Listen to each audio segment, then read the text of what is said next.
안녕하세요. 저는 엘레나 슈미트입니다. 독일 베를린 예술대학 음악인지 심리학과 교수죠. 하지만 오늘 제가 들려드릴 이야기는 제 모든 학문적 자존심이 산산조각난 충격적인 경험에 관한 것입니다. 조율도 안 된 그 이상한 음악. 도대체 왜 울컥했을까요? 저는 조선의 음악을 음악도 아니다라고 비웃었습니다. 서양 음악학의 권위자로서 동양 음악은 그저 소음에 불과하다고 생각했거든요. 하지만 단 90초였어요. 낡은 전통 악기에서 흘러나온 소리 하나에 저는 완전히 무너졌습니다. 설명할 수 없는 눈물이 흘렀고 제가 평생 쌓아온 음악 이론이 한순간에 의미를 잃어버렸어요. 믿기지 않으시죠? 저도 그날 제 자신이 낯설었습니다. 어떻게 그렇게 무시하던 음악이 저를 이토록 감동시킬 수 있었을까요? 그것도 논리적 분석도 없이 단순히 들었을 뿐인데 말이에요. 그 경험은 단순한 감정적 동요가 아니었어요. 제가 연구실에서 측정한 뇌파 데이터까지 모든 것을 뒤바꿔 놓았거든요. 조선의 정악이 베토벤보다 더 정밀한 심리적 효과를 가지고 있다는 충격적인 결과가 나왔어요. 그럼 그때 그 이야기를 들려드릴게요. 어떻게 독일의 음악학자가 조선의 소리에 완전히 항복하게 됐는지, 그리고 그 과정에서 제가 발견한 놀라운 진실은 무엇인지 말이에요. 저는 독일 베를린 예술대학에서 음악인지 심리학을 가르치는 교수입니다. 20년 넘게 음악 구조 분석 분야의 권위자로 인정받아왔죠. 서양 고전음악이야말로 인류 최고의 음악적 성취라고 굳게 믿고 있었어요. 그런데 지금 저는 서울의 한 전통음악원에서 완전히 당황스러운 상황에 놓여 있었습니다. 한국문화재단의 초청으로 온 이 자리에서 제가 들은 것은 정말 충격적이었거든요. 사실 한국에 온 이유는 명확했어요. 조선 음악은 비이성적이고 감정 없는 소리라는 제 이론을 입증하기 위해서였죠. 직접 보고 무너뜨릴 자료를 수집하려는 목적이었어요. 첫 방문지인 서울 전통음악원에 도착했을 때부터 모든 게 낯설었어요. 공기부터 다르게 느껴졌고 악기들은 투박해 보였죠. 소리는 마치 불협음처럼 들렸어요. 안내를 맡은 김소현 교수가 저를 작은 연습실로 데려갔어요. 거기서 몇 명의 연주자들이 이상한 악기들을 준비하고 있었거든요. 가야금이라고 하던가요? 줄이 12개나 달린 악기였어요.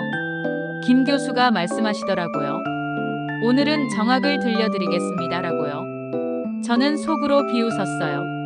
정악이라니 이름부터 이상했거든요. 서양 음악처럼 체계적인 이름도 아니고요. 연주가 시작됐을 때 저는 정말 어이없었어요. 악보도 없이 연주하더라고요. 리듬은 느리고 불규칙했고 소리는 마치 공중에 떠도는 것 같았어요.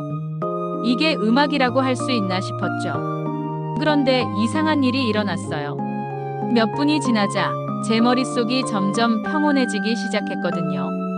처음에는 지루해서 그런 줄 알았는데 뭔가 다른 느낌이었어요. 저는 음악인지 심리학자로서 이런 현상에 관심을 가질 수밖에 없었어요. 대체 이 단순하고 반복적인 소리가 어떻게 제 뇌에 영향을 미치고 있는 건지 궁금했거든요. 연주가 끝나고 김 교수에게 제안했어요. 혹시 제가 가져온 뇌파 측정 장비로 실험을 해봐도 될까요? 라고요. 김 교수가 흔쾌히 승낙해 주시더라고요. 다음날 제 연구실 장비를 가져와서 본격적인 실험을 시작했어요. 정악을 들으면서 뇌파 변화를 측정해 보기로 한 거죠. 결과는 정말 예상 밖이었어요. 감정 안정, 집중도, 창의성 활성 부위가 모두 동시에 반응하고 있었거든요. 이런 현상은 베토벤이나 모차르트를 들을 때도 쉽게 나타나지 않는 거예요. 연구실에 함께 있던 조교들도 모두 놀라워했어요. 왜 이게 가능하지라면서 서로 얼굴을 마주 보더라고요. 저도 설명할 수 없었어요. 그때 저는 조용히 정악을 다시 재생했어요. 이번에는 분석하려는 마음을 버리고 그냥 들어보기로 했거든요. 그랬더니 더욱 이상한 일이 일어났어요.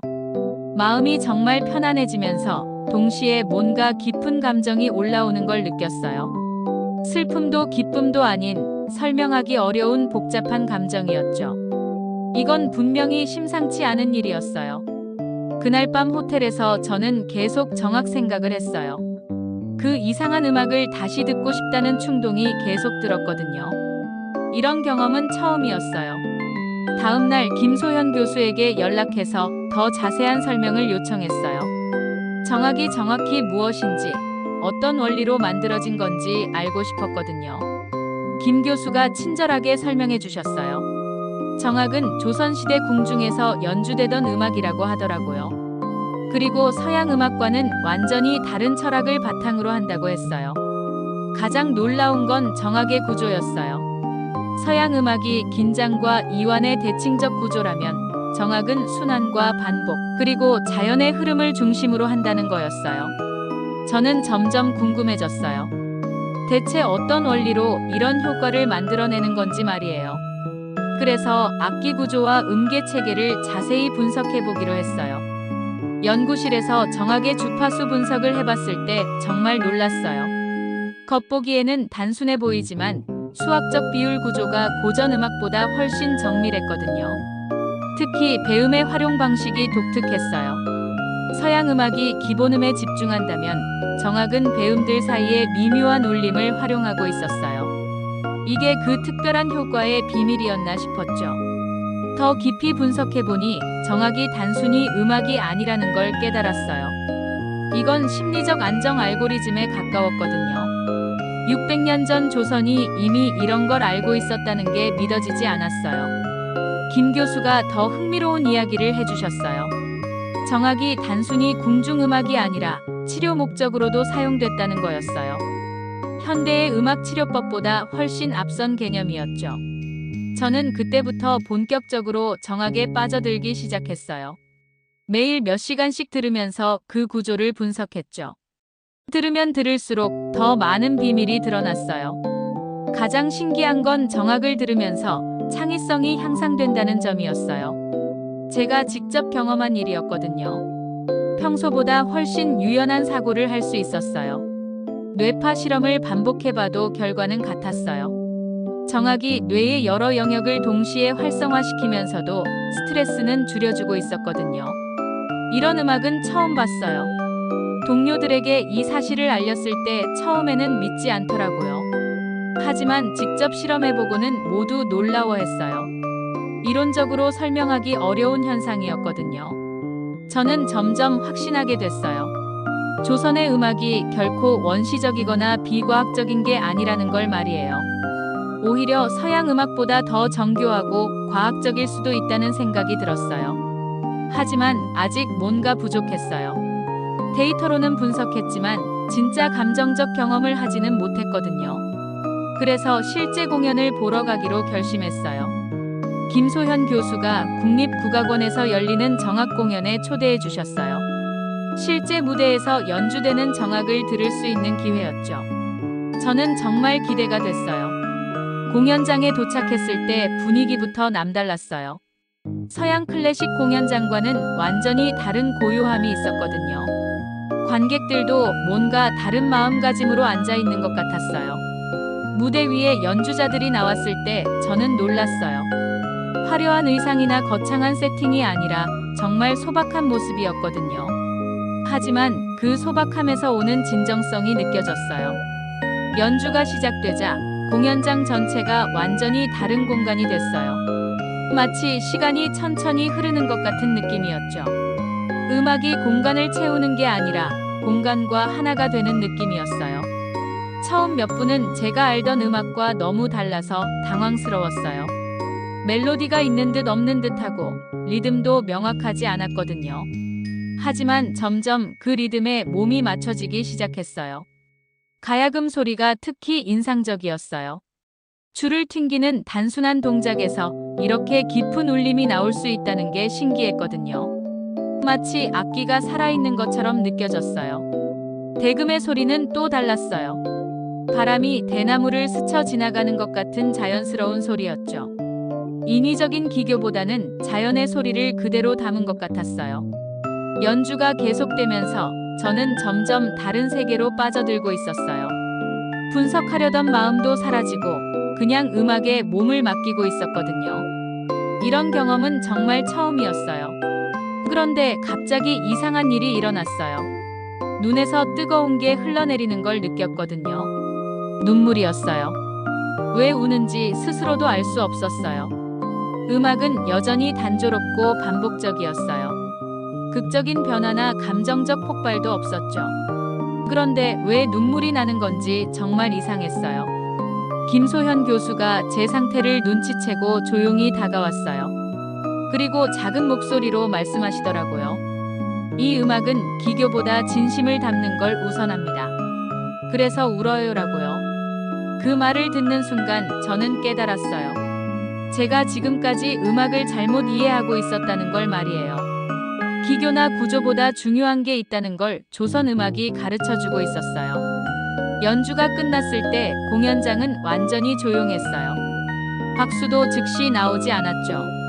모든 사람들이 그 여운에 빠져 있는 것 같았어요.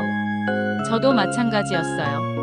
뭔가 깊은 감동을 받았지만 그걸 말로 표현하기는 어려웠거든요. 정악이 사람을 위한 음악이라는 게 무슨 뜻인지 이제야 알 것 같았어요. 공연장을 나오면서 저는 완전히 달라진 기분이었어요. 조선 음악에 대한 제 편견이 완전히 사라져 있었거든요. 이제는 오히려 더 알고 싶다는 마음이 들었어요. 공연을 본 다음 날부터 저는 완전히 다른 사람이 됐어요. 정악에 대한 모든 자료를 찾아보기 시작했고, 더 많은 연주를 들으려고 노력했어요. 마치 중독된 것처럼 말이죠. 한국에서의 마지막 날, 김소현 교수와 긴 대화를 나눴어요. 정악의 철학과 역사에 대해 더 자세히 알고 싶었거든요. 김 교수의 설명을 들으면서 저는 계속 놀랐어요. 정악이 단순히 음악이 아니라 하나의 세계관을 담고 있다는 걸 알게 됐어요. 자연과의 조화, 내면의 평정, 그리고 진정한 소통을 추구하는 음악이었거든요. 특히 인상 깊었던 건 정악의 즉흥성이었어요. 악보가 있어도 연주자마다 다르게 해석할 수 있다는 점이 신기했어요. 서양 음악의 정확성과는 완전히 다른 접근법이었죠. 김 교수가 말씀하시길 정악에서 가장 중요한 건 기교가 아니라 마음이라고 하더라고요. 연주자의 마음이 음악에 고스란히 담겨서 청중에게 전달된다는 거였어요. 그때 저는 왜 그 공연에서 눈물을 흘렸는지 이해할 수 있었어요. 연주자들의 진심이 음악을 통해 제게 전달됐기 때문이었죠. 그런 경험은 서양 음악에서는 쉽게 할 수 없었어요. 독일로 돌아가는 비행기 안에서 저는 계속 생각했어요. 이 경험을 어떻게 동료들에게 설명할지, 그리고 제 연구에 어떻게 반영할지 말이에요. 베를린에 도착한 후 첫 번째로 한 일은 정악 음원을 구하는 것이었어요. 한국에서 녹음해온 자료만으로는 부족했거든요. 더 많은 정악을 들어보고 싶었어요. 연구실에서 동료들에게 한국에서의 경험을 이야기했을 때 반응이 다양했어요. 어떤 사람들은 관심을 보였지만 어떤 사람들은 회의적이었죠. 특히 하인츠 밀러 교수는 정말 냉소적이었어요. 동양 음악이 서양 음악보다 우수할 리 없다면서 제 경험을 일시적 감정 변화로 치부하더라고요. 하지만 저는 확신이 있었어요. 제가 경험한 것은 단순한 감정 변화가 아니라 음악의 본질에 대한 새로운 깨달음이었거든요. 그래서 더 체계적인 연구를 시작하기로 했어요. 먼저 정악의 뇌파 실험 결과를 정리해서 동료들에게 발표했어요. 데이터는 명확했어요. 정악이 베토벤이나 모차르트보다 더 안정적이고 지속적인 뇌파 변화를 일으킨다는 것이었죠. 처음에는 의심하던 동료들도 데이터를 보고는 할 말을 잃었어요. 특히 감정 안정과 창의성 향상 부분에서 정악의 효과가 월등히 뛰어났거든요. 하인츠 교수도 이제는 관심을 보이기 시작했어요. 혹시 직접 들어볼 수 있는지 물어보더라고요. 저는 기꺼이 정악 음원을 들려줬어요. 그의 반응도 저와 비슷했어요. 처음에는 이상하다고 하더니 점점 집중하기 시작하더라고요. 그리고 마지막에는 정말 신기하다는 표정을 지었어요. 연구실 전체가 정악에 관심을 갖기 시작했어요. 모든 사람들이 이 음악의 비밀을 풀어보고 싶어 했거든요. 저는 정말 뿌듯했어요. 정악에 대한 연구가 본격화되면서 정말 놀라운 결과들이 계속 나왔어요. 가장 충격적이었던 건 주파수 분석 결과였어요. 정악의 주파수 구조가 뇌파와 완벽하게 동조한다는 걸 발견한 거죠. 특히 알파파와 세타파 영역에서 정악의 효과가 탁월했어요. 이는 명상이나 깊은 집중 상태에서 나타나는 뇌파들이었거든요. 600년 전 조선이 이걸 알고 있었다는 게 믿어지지 않았어요. 동료들과 함께 베토벤의 후기 현악 사중주와 정악을 비교 분석해봤을 때 결과는 더욱 놀라웠어요. 정악이 뇌파 반응에서 베토벤보다 더 적합하다는 데이터가 나온 거였어요. 하인츠 교수가 말하더라고요. 이건 음악학계의 패러다임을 바꿀 수 있는 발견이라고요. 서양 음악의 우수성에 대한 기존 관념을 완전히 뒤흔드는 결과였거든요. 저는 이 결과를 학회에서 발표하기로 결심했어요. 하지만 조심스러웠어요. 자칫 동양에 대한 과장된 찬사로 받아들여질 수도 있었거든요. 베를린 음악학회에서 첫 발표를 했을 때 청중들의 반응은 다양했어요. 처음에는 회의적이었지만 데이터를 보여주자 분위기가 바뀌기 시작했어요. 특히 신경과학 전공 교수들이 큰 관심을 보였어요. 음악이 뇌에 미치는 영향에 대한 새로운 관점을 제시했다고 평가해 주더라고요. 발표 후 독일 문화방송에서 연락이 왔어요. 잊혀진 동양의 울림이라는 제목으로 특집 프로그램을 만들고 싶다고 하더라고요. 저는 흔쾌히 승낙했어요. 방송이 나간 후 반응이 폭발적이었어요. 일반인들도 정악에 관심을 갖기 시작했고 음원을 구하려는 사람들이 많아졌어요. 한국문화원에도 문의가 쇄도했다고 들었어요. 더 놀라운 건 유럽의 현대음악 작곡가들이 정악에 주목하기 시작한 것이었어요. 몇몇 작곡가들은 정악의 원리를 현대음악에 접목시키는 실험을 시작했다고 발표했어요. 프랑스의 피에르 블랑 작곡가는 정악의 순환 구조를 활용한 새로운 교향곡을 작곡하겠다고 선언했어요. 이탈리아의 마르코 로시도 비슷한 프로젝트를 발표했고요. 저는 정말 뿌듯했어요. 제가 한국에서 발견한 정악의 가치를 유럽 전체가 인정하기 시작한 거였거든요. 음악에는 국경이 없다는 걸 다시 한번 확인할 수 있었어요. 하지만 동시에 부끄러운 마음도 들었어요. 제가 처음에 얼마나 편견을 가지고 있었는지 깨달았거든요. 서양 음악만이 최고라고 생각했던 제 자신이 부끄러웠어요. 한국의 김소현 교수에게 이 소식을 전했을 때 김 교수도 정말 기뻐하시더라고요. 정악이 세계적으로 인정받게 돼서 한국 전통음악계도 큰 자신감을 얻었다고 하시더라고요. 저는 더 많은 연구를 계속하기로 결심했어요. 정악뿐만 아니라 다른 한국 전통음악들도 조사해보고 싶었거든요. 분명히 더 많은 보물들이 숨어 있을 거라고 확신했어요. 몇 달 후 정말 중요한 기회가 찾아왔어요. 유네스코에서 주관하는 세계 음악 미래 포럼에서 발표 요청을 받은 거였어요. 전 세계 음악학자들이 모이는 자리였죠. 저는 이 기회를 통해 정악의 가치를 전 세계에 알리고 싶었어요. 하지만 어떻게 발표할지 고민이 많았거든요. 데이터만으로는 정악의 진정한 가치를 전달하기 어려웠어요. 고민 끝에 특별한 방식으로 발표하기로 결심했어요. 파워포인트 없이 단 3분간 정악만 들려주기로 한 거였어요. 그리고 청중들에게 직접 경험하게 하는 거였죠. 포럼 당일 강당에는 정말 많은 사람들이 와 있었어요. 세계 각국의 음악학자, 작곡가, 연주자들이 모여 있었거든요. 저는 무대에 올라가면서 떨렸어요. 마이크를 잡고 간단히 인사한 후 바로 정악을 재생했어요. 아무런 설명도 없이 말이에요. 강당이 조용해지면서 정악의 고유한 선율이 울려 퍼졌어요. 처음에는 웅성거림이 있었어요. 사람들이 뭔가 이상하다는 표정을 지었거든요. 하지만 시간이 지나면서 점점 조용해지기 시작했어요. 3분이 지나고 음악이 끝났을 때 강당은 완전히 조용했어요. 그 정적이 몇 초간 지속되더니 저는 마이크에 대고 질문을 던졌어요. 당신은 왜 이 음악을 택했습니까? 라고요. 물론 제가 음악을 택한 건 아니었죠. 하지만 청중들에게 스스로 생각해보게 하고 싶었어요. 그들이 방금 무엇을 경험했는지 말이에요. 몇 초의 침묵 후 저는 단 한마디만 답했어요. 왜냐하면 그것이 저를 치유했기 때문입니다. 라고요.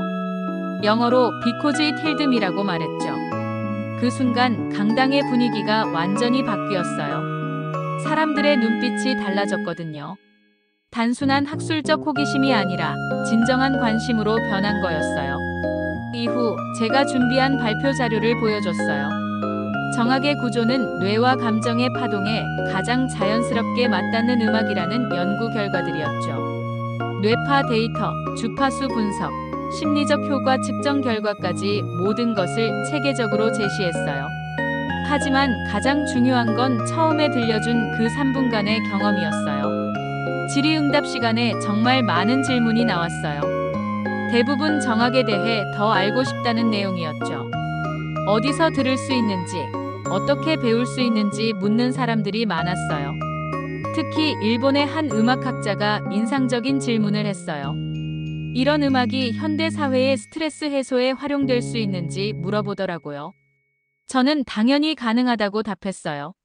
미국의 음악치료사는 정악을 치료 프로그램에 도입하고 싶다고 했어요. 이미 명상 음악으로 활용하고 있는 요가 센터들도 있다고 하더라고요. 발표가 끝난 후 정말 많은 사람들이 저에게 다가왔어요. 명함을 주고받으면서 정악에 대한 더 자세한 정보를 요청하는 분들이 많았거든요.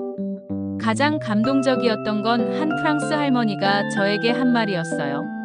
그 음악을 듣는 동안 마음이 정말 평화로웠다고, 오랫동안 잊고 있던 내면의 고요를 되찾은 것 같다고 하시더라고요. 그날 저녁 포럼 만찬에서 여러 음악학자들과 대화를 나눴어요. 모든 사람들이 정악에 대해 더 알고 싶어 했어요. 특히 그 치유 효과에 대해 관심이 많았죠. 영국의 로열 음악원 교수는 정악을 커리큘럼에 포함시키는 방안을 검토해 보겠다고 하더라고요. 독일의 여러 대학에서도 비슷한 관심을 보였어요. 저는 그때 깨달았어요. 정악이 단순히 한국의 전통음악이 아니라 인류 전체의 문화유산이라는 걸 말이에요. 국경을 넘어서 모든 사람의 마음에 다가갈 수 있는 보편적 언어였어요. 포럼이 끝나고 호텔로 돌아가면서 저는 정말 뿌듯했어요. 제가 한국에서 발견한 정악의 가치를 전 세계에 알릴 수 있었거든요. 포럼 발표 이후 정말 놀라운 일들이 연쇄적으로 일어나기 시작했어요. 소셜미디어에서 정악 히어링 챌린지라는 해시태그가 전 세계적으로 확산되기 시작한 거였어요. 사람들이 정악을 듣고 자신의 경험을 공유하는 챌린지였는데 반응이 정말 뜨거웠어요. 많은 사람들이 정악을 들으면서 마음의 평안을 얻었다는 후기를 올렸거든요. 특히 스트레스에 시달리는 직장인들 사이에서 인기가 높았어요. 정악을 들으면서 업무 효율이 높아졌다는 사람들이 많았거든요. 명상이나 요가와 함께 듣는 사람들도 늘어났어요. 독일 공영방송에서 저에게 라디오 인터뷰를 요청했어요. 정악에 대한 더 자세한 이야기를 들려달라는 거였어요. 저는 기꺼이 승낙했어요. 인터뷰 중에 정말 감동적인 순간이 있었어요.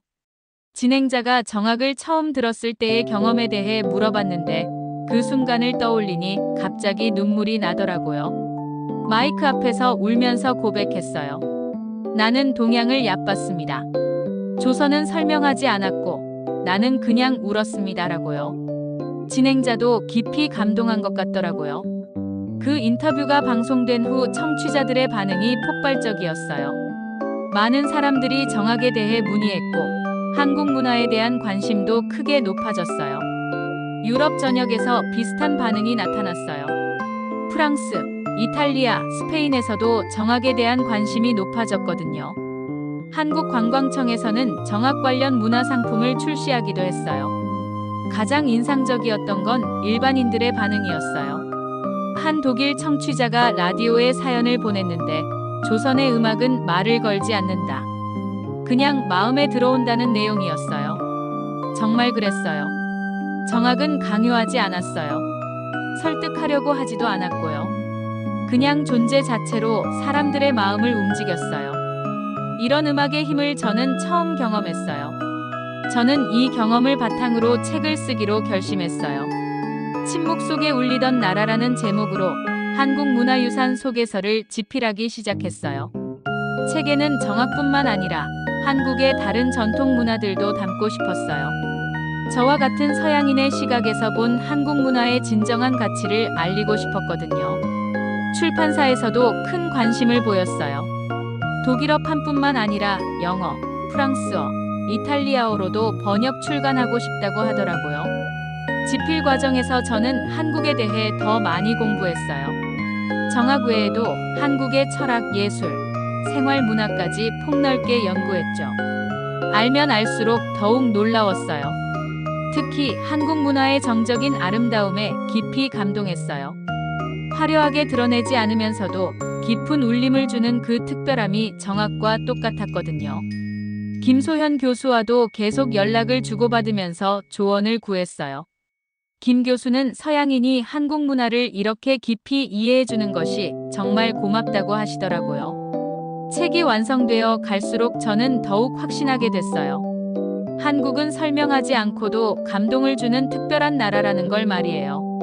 그리고 정학은 그런 한국의 정신을 가장 잘 보여주는 예술이었어요.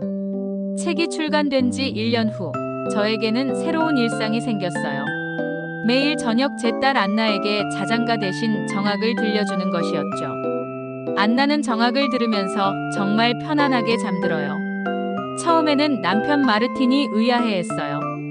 독일 아이에게 한국 음악을 들려주는 게 맞는지 궁금해하더라고요. 하지만 안나의 반응을 보고는 이해하게 됐어요.